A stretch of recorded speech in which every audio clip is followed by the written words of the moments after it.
आरफ कानू होर किसी दे दर जावे। वाह वाह वाह वाह। देखो जी कि इको रंग ही देंदे पे ने तरले नूं ते घूरी नूं।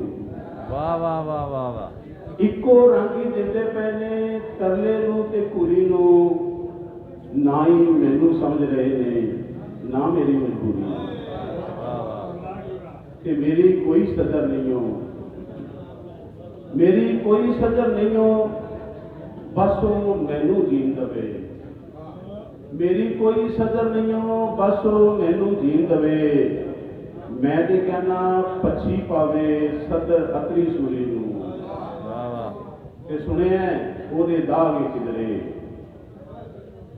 सुनिया ओदे दाग किधरे, पर वो अखी तकिया नहीं। वाह वाह। सुनिया ओदे दाग किधरे, पर वो अखी तकिया नहीं। यारो ढेर गनीमत समझो चांदे कोलों दूरी नूं। वाह वाह वाह वाह वाह वाह। कि मेरी हालत तक के कानू, बहुत शुक्रिया जी, मेरी हालत तक के कानू आने परतन लग पे ने। मेरी हालत तक के कानू आने परतन लग पे ने। तू ते हाले सुनिया भी नहीं मेरी विपता पूरी नूं। मेरी हालत तक के कानू आने परतन लग पे ने। तू ते हाले सुनिया भी नहीं मेरी विपता पूरी नूं। ते ओ फजरां दा वेले दे विच भुखा बैठा होना है। वाह वाह वाह वाह। ओ फजरां दा वेले दे विच भुखा बैठा होना है। किन्नू चाक उड़ीक रिहा सी हीर नूं या फिर चूरी नूं। वाह वाह वाह वाह। ते जद तक वेला कोल मेरे दर्श मिले ते पावां मैं। जब तक वेला कोल मेरे दर्श मिले ते पावां मैं। उम्र लंघा के की करना है अखियां दी मंजूरी नूं।